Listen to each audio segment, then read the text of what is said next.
მოგესალმებით, მესამედ მეგობრებო, დღეს 14 ივლისია, უпростորად ივლისი, ხო? არა, ივნისი.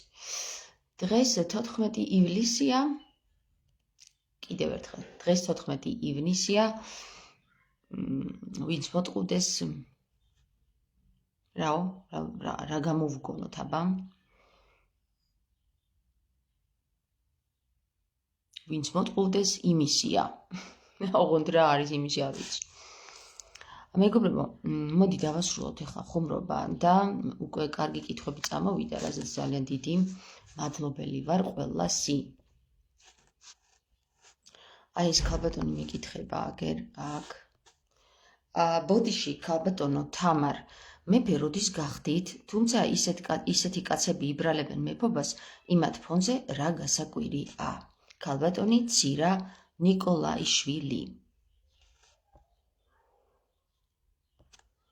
ქალბატონო ცირა ნიკოლაიშვილო. კარგი კითხვა.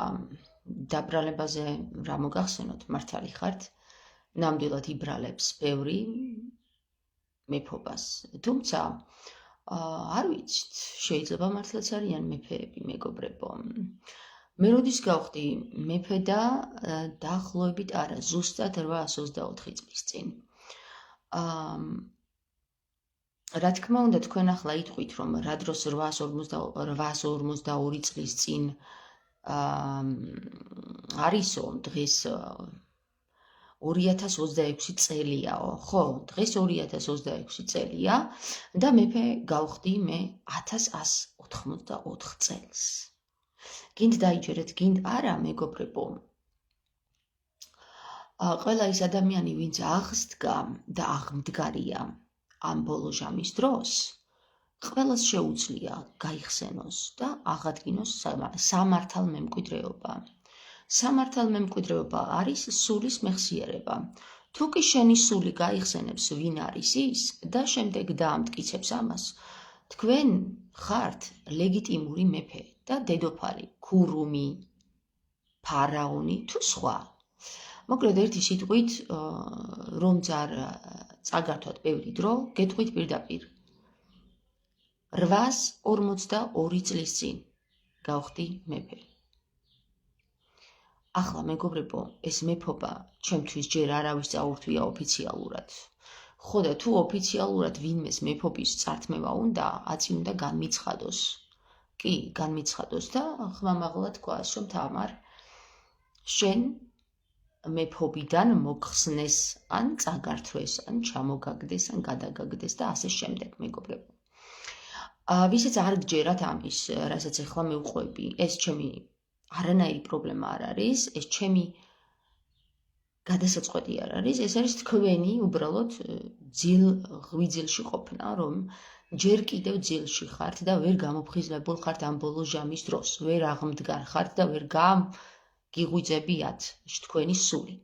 თქვენ ვერ გაგიხსენებიათ, თუ ვინ ხართ თქვენ და რატომ მოხვედით ამ დედამიწაზე და რატომ ჩამოხვედით დედის მუცელში და რატომ აიღეთ დედის მუცლიდან ხორცი და ამიტომ გაქვთ ასეთი კითხვები და ამიტომ ხართ შოკირებული იმ ინფორმაციით, რომელი ინფორმაციასაც მე ვაშხერებ ჩემი პირიდან. მეგობრებო, ამას მნიშვნელობა არ აქვს.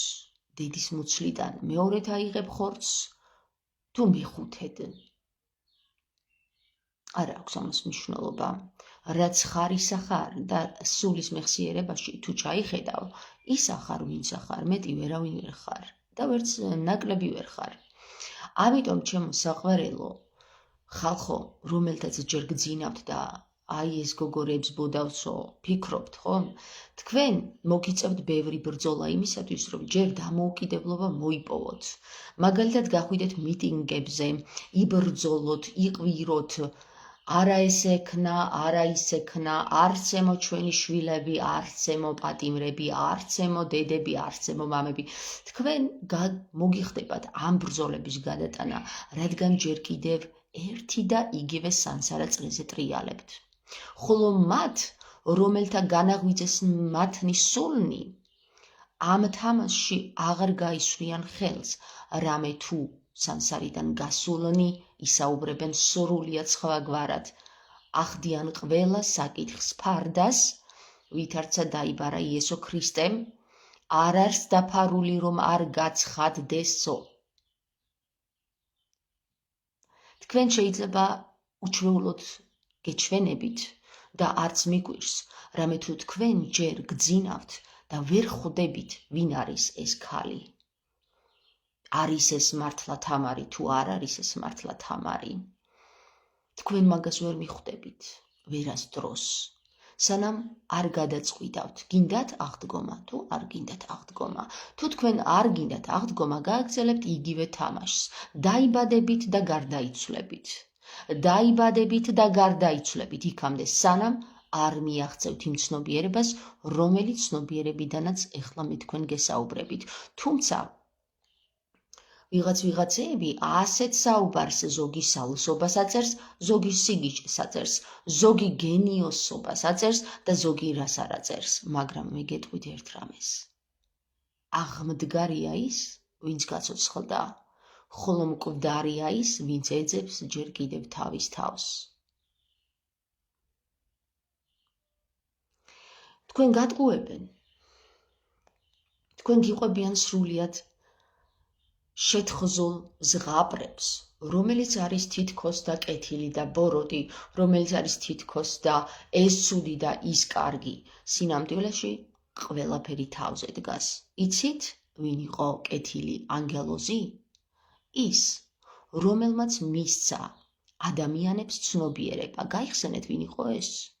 სხვათა შორის გნოსტიკურ სახარებაში, რომელიც დაგიმალეს, ქრისტე ამბობს, ის გველი, რომელმაც ცნობიერება მისცა ევას, მე ვიყავიო. ხო და ამას იახვემ ბოროტება დაარქვა. ვინ იყო ევა? და რატომ მისცა გველმა ევას ის ცნობიერება, რომელიც ცნობიერებითაც გაჩდით თქვენ ყველა და მეც სხვათა შორის, თქვენს შორის. რა ცნობიერება მისცა გველმა ევას, რატომ დაგიმალეს? რატომ არ ეკითხებით, რა იყო ის ვაშლი? ნუ თუ ვაშლის გამო დასჭიდა ღმერთი ადამიანებს? არა. ის ვაშლი იყო სწორედ ის ნაყოფი, რომელიც შეჭამა ევამ. რა ნაყოფი ნედა? რომელ ნაყოფებს ჭამენ დღესაც ქალები? არა, ჭამა პირდაპირ მნიშვნელობით პირში ჩადებას არ ნიშნავს და დაღეჭვას. ჭამა ნიშნავს იმას, რომ შთანთქავენ ნაყოფებს, რომელი ნაყოფებითაც ისინი ორსულდებიან. ორსულდებიან. სულ ერთია, ხოლო ქალი ორ სულდება. მაშინ რატომ ორ სულდება ქალი და არა კაცი? განაარიცით, რომ ღმერთები თქვენ ხართო, ვინ ამბობს ამას, გაიხსენეთ სიტყვები, რომელიც სახარებაში გვიწერია ჯერ კიდევ. სვავები და ყვავები მოგიყვებიან თქვენ, რომ უნდა შესწიროთ, რომ უნდა ეზიაროთ, ხოლო რას უნდა ეზიაროთ? ისინი მოგიყვებიან მხოლოდ ზღაპრებს, რომ სისხლსა და ხორცს უნდა ეზიაროთ, როგორც კაცი ჭამიები. როცა ქრისტე გვეუბნება, რომ იმ ცეცხლით მოგნათლავ, რომელი ცეცხლიც შენ მოგცემს ცნობიერებას, სიბრძნეს. ანიდაჰოევარო, ამბობს ქრისტე, ხო და ანიდაჰოე ჩვენი ქართული ანბანიდან გამომდინარე 56 ასობგერაა, რომლიდანაც 16 ასობგერა სრულიად გამქრალია. ქართულ ცნობიერებაში დარჩენილია მხოლოდ 40, ხოლო ამ 40-დან კაცობრიობა იცნობს მხოლოდ 33-ს. ნიტავ რატომ გადამალეს ეს ასობგერები, რომელშიც ქრისტე მოთავსდა. არ გიკითხავთ, რადგან ბრმაძეებივით მიყვებით მხოლოდ იმ სვავთა ხროვას, რომლებიც გეუბნებიან, დადექი აქ, დაეგდე და იყავი მანამ, სანამ მე არ ჩავატარებ ჩემ ჯადოქროლ წირვას სატანის მიმართ და შემდეგ ქრისტეს სახელით ჩვენ გაზიარებს სისხლსა და ხორცს მისას, თუმცა ქრისტე ამაღლებულია. იოანე ნათლისმცემელი ამბობს, მეგნათლავთ წყლით, ხოლო მოდის ის, ვინც მოგნათლავთ ცეცხლით. მაშ რა არის ეს ცეცხლი და ვინ ნათლავს ცეცხლით? თუ კი ყვავყორანი ნათლავენ წყლით. სად ინათლება ადამიანი ცეცხლით და რომელი ცეცხლი მოპარა ამირანმა ღმერთებს? ამას თქვენ არ აგიხსნიან ყვავყორნები, რადგან ისინი დღესაც ამირანს გულღვიძლს კორტნიან. სად? იმ მთაზე, რომელზეც მიაჯაჭვეს. რატომ მიაჯაჭვეს ღმერთებმა ამირანი მთაზე? განა თუ ღმერთები არ არიან ისინი. რამე თუ ამირანს ყამარი მოუპარავს ღმერთებისთვის ცეცხლი, რომელიც არის ცნობიერი სიბრძნე, რომელი ყამარი და ვინ არის ყამარი? და რატომ გაუხდა ამირანს ღმერთებისთვის მოეპარა ყამარი? და რატომ არ მისცეს ღმერთებმა ამირანს ყამარი? განა ამირანი ცუდი ტიპი იყო? განა ამირანის ნათლია არ იყო თვით თავად ღმერთი? განა ამირანის ნათლია ვინ არის? განა ამირანის დედა დალი არ არის თვით ქალ ღმერთი და მისი მამა ასევე მონადირე? არა. რატომ გაუხდა ამირანს ღმერთებისგან მოსაპარად საქმე? ამას არ გეტყვიან, რადგან გეტყვიან, ეგ შენი საქმე არ არისო. თუმცა სწორედ ეს არის ჩვენი საქმე, რომ გავიგოთ რაშია ბოლოს და ბოლოს საქმე. რაში ბოლოს და ბოლოს საქმე? თეთრი რაშით ვინ მოდისო? გიორგიო? თეთრიო? განა ვინ არისო ეს თეთრი გიორგიო? ჯიგარი არისო? ჯიგარო? აბა ერთი შენმა ყვავყორან მამაოს კითხე, რაშია საქმეო? გეტყვის არაფერშიო, ეგ გოგო ხიბლშიაო. ხო, მე თუ ხიბლში ვარ, ჩვენი წინა მორბედი მწერლები, რომლებიც წერდნენ ამ მითოლოგიებს, ისინი ხიბლში ყოფილან თურმე.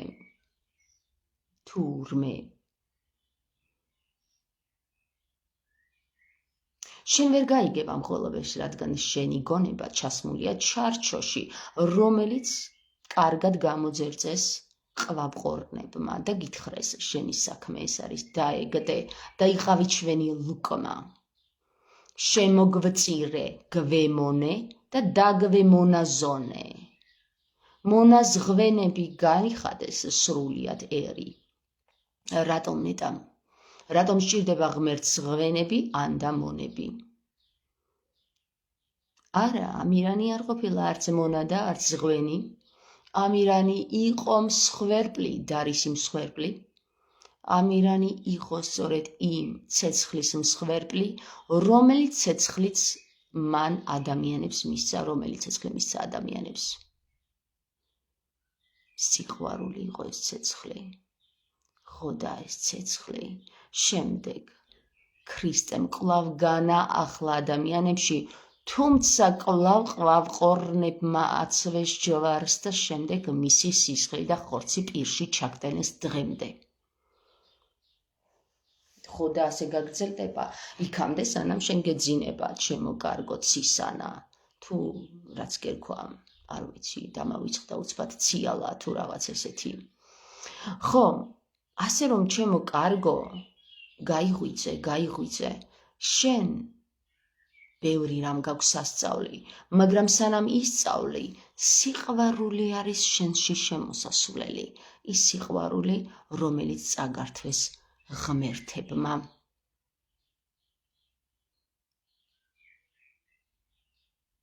რატომ წაგართვეს ღმერთებმა სიყვარული?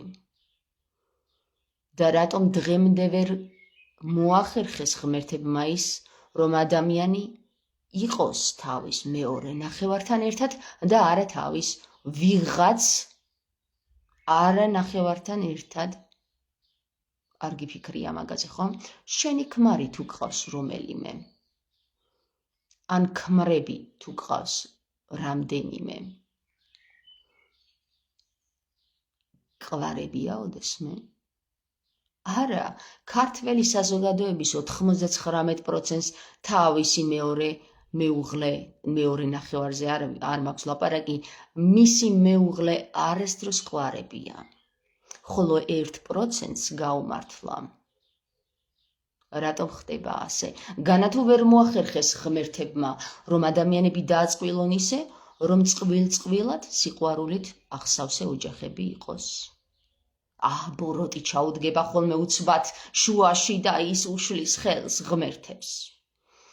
ასეთ ზღაპრებში გამყოფებენ თქვენ დღემდე და ასეთ ზღაპრებს ყიდულობთ დღემდე ის საზოგადოება, რომელიც არის ჯერ ძილღვიძილში და სანამ ძილღვიძილიდან არ გამოხვალ, შენ გეგონება, რომ სიყვარული არის მხოლოდ ზღაპარი, სადღაც შორეული და არარსებული.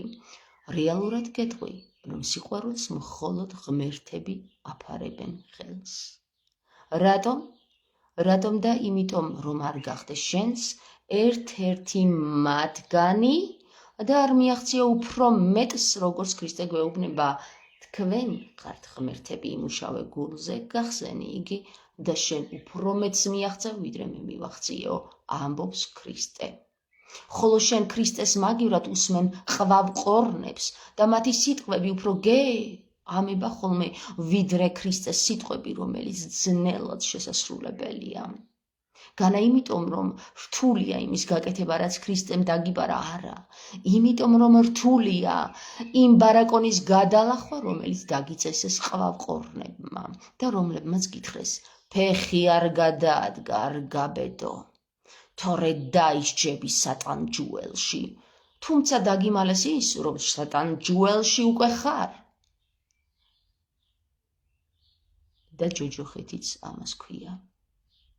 ისინი გიმალავენ, რომ თქვენ უკვე ხართ ჯოჯოხეთში და გიხწერენ თითქოს და ჯოჯოხეთი იყოს ცეცხლის ადგილი. სადაც ქრისტე ამბობს, თქვენ მოინათლებით ცეცხლით, ხოდა ამ ცეცხლის ეშინიათ იმ ყვავყორნებს, რომ არ დაიწვან სრულიად თქვენი იმ სინათლით და იმ ცეცხლით, რომელსაც მიიღებთ ქრისტესგან. არ იტყოდა ქრისტე ამ სიტყვებს? თუ კი ცეცხლი ცუდი იქნებოდა, ცეცხლი, რომელიც უნდა მიიღოს სიყვარულის სახით და რომელიც აგიზგიზდება და გადმოვა შენს გულში, ის არის წმინდა და არა ის ცეცხლი, რომელსაც აანთებენ ქიმიური ელემენტების ჩარევით ისრაელში დღესაც და აბოლებენ დახნავებულ ხალხს. არა, შენ არ დაიჯერებ ჩემ ამ სიტყვებს, რამე თუ მე არ მახურავს დიდი ჯაბახანა ოქროს ქუდი და დიდად ოქროს ჩამოქნილი ჯვარი არ მკიდია ძროხასავით ყელზე. არა, იმიტომ რომ მე ვგავარ ქრისტეს და შენ გაშინებს ეს საკითხი, რამე თუ ყველა, რომელიც ქრისტეს მსგავსი გახდა, შიში მოიპოვა საზოგადოებაში. რატომ? იმიტომ, რომ ჩარჩოს გარეთ არის, ის წრის გარეთ არის, ის გარე წრიდან საუბრობს.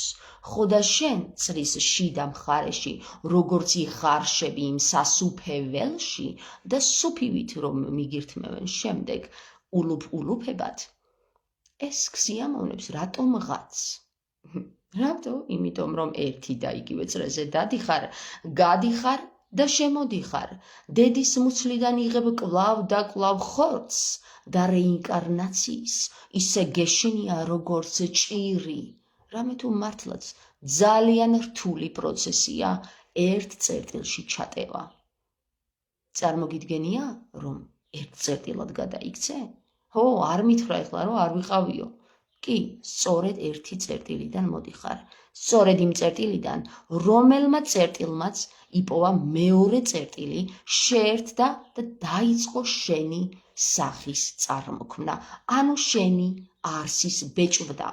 ის ხორცი, რომელიც შენ ახლა სარკეში რომ ჩაიხედავ გეჩვენება, ის ხორცი დედის მუცელში დაიბეჭდა ინფორმაციულად, ხოლო ამ ბეჭვდის დროს შენ ყოველი გაორებისა და გაოთხების, გარვაებისა და გათექვსმეტების ხარჯზე ხარ აღმდგარი.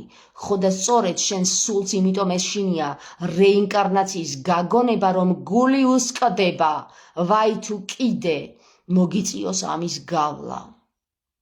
ძალიან დიდი სატანჯველია, სადაც ჩვენ ჩამოვდივართ. ხოლო შენ სულს ავიწყებენ მაშინ, როდესაც გამოენძრევი დედის მუცლიდან. და ჩაისუნთქავ ჰაერს. რას ჩაისუნთქავო? ჰაერს. როგორ ერსო? ჰაერს.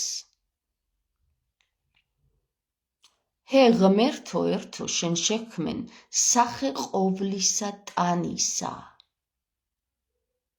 ჰაერი და ჰერი.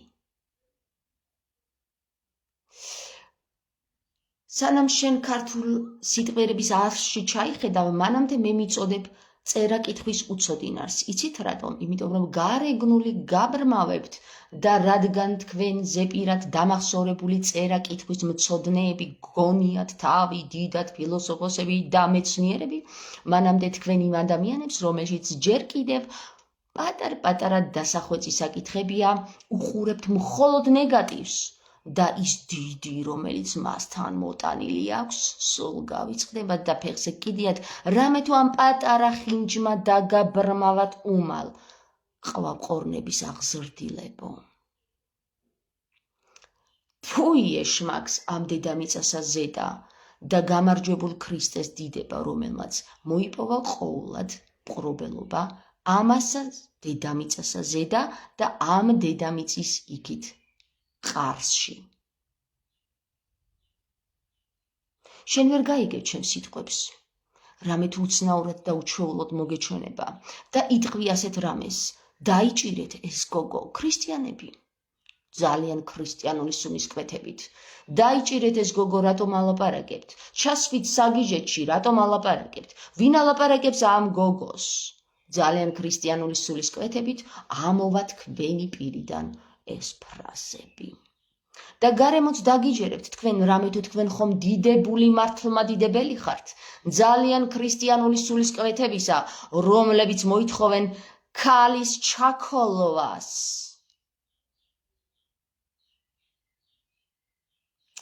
აიღე ქვა მხოლოდ მაშინ თუ არ გაგიკეთებია ის, რასაც შენ სხვისგან მოითხოვ. ან თუ გაგიკეთებია ის, რასაც შენ სხვისგან მოითხოვ. შენ გაგიკვირდა, რომ მე შეიძლება ვიყო დედის მუცლიდან აღდგენილი თამარ მეფე. შენ ისიც გაგიკვირდება, რომ გითხრა იოანეს სახარებაში რეინკარნირებული იოანე ნათლისმცემელია და ქრისტე ამბობს, რომ დედის მუცლიდან აღებული აქვს ხორცი ელიას, რომელიც არის იოანე ნათლისმცემელი. სიტყვა სიტყვით რომ აგიხსნათ, მათეს სახარებაში მე-17 თავის მე-10 მუხლში ასე წერია. და როდესაც კითხავენ მოწაფეები ელიაზე, რატომ მოვა ელია ბოლო ჟამსო? და რატომ შეცვლის ელია ბოლო ჟამსო? ყველაფერსო ქრისტე პასუხობს მათ.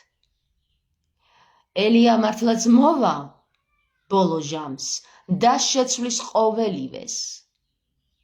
ხოლო მე კი გეტყვით თქვენ, ის უკვე მოვიდა და ისე მოექცნენ, როგორც მათ სურდათო.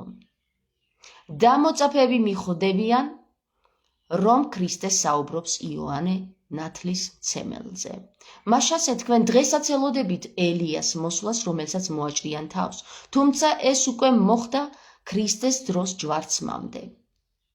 მაგრამ თქვენ ამის ატანის უნარი არ გაქვთ, არც გაგების, და არც შემეცნების, რამე თუ ყვავყორნების ხელში ხართ, მათი ლუკმაპური ხართ, განათქვენ გონიათ, რომ გაგიშვებენ ისინი ხელიდან, ვიღაცა თამარ მეფის გამო, და ვაი რომ გაგიშვებენ ხელიდან, რამე თუ სხვა გზამად აღარ დარჩენიათ.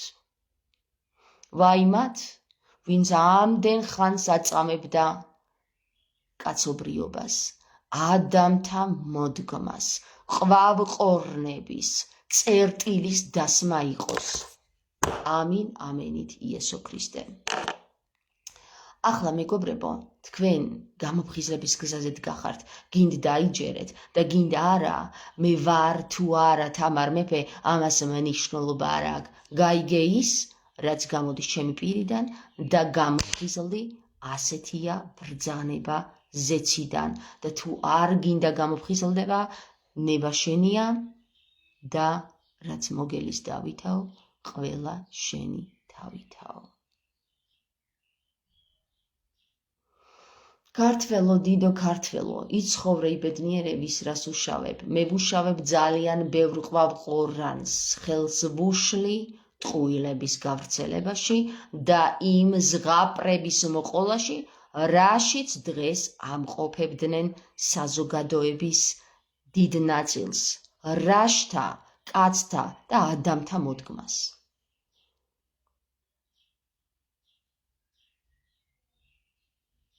ვიდრე თქვენ ჩემს სიმართლეს დაიჯერებთ, ტყუილები უფრო მოგეწონებათ. უმალ გაიქცევით მეუფეებთან და იტყვით, დედა ეს რა თქვა თამარმა, როგორ მიაყენა თამარ მეფეს შეურაცხყოფაო. და მე გეტყვით ერთ რამეს, მოვიდეს ის მეუფე ჩემთან, თვალებში ჩამხედოს და მერე მითხრას, რომ მე ხიბლში ვარ, თორე დავწვავ ჯოჯოხეთის ცეცხლში. ვიდრე შენ გეტყოდეს იმას, რომ მე ხიბლში ვარ, თვალებში ჩამხედოს და ისე მითხრას, რომ მე ხიბლში ვარ, თორე დაიწვას ჯოჯოხეთის ცეცხლში. ამინ, ამენით იესო ქრისტე. ასე რომ ჩემო კარგებო, კიდევ ერთხელ გაგიმეორებთ, 824 წლის წინ გავხდი მეფე.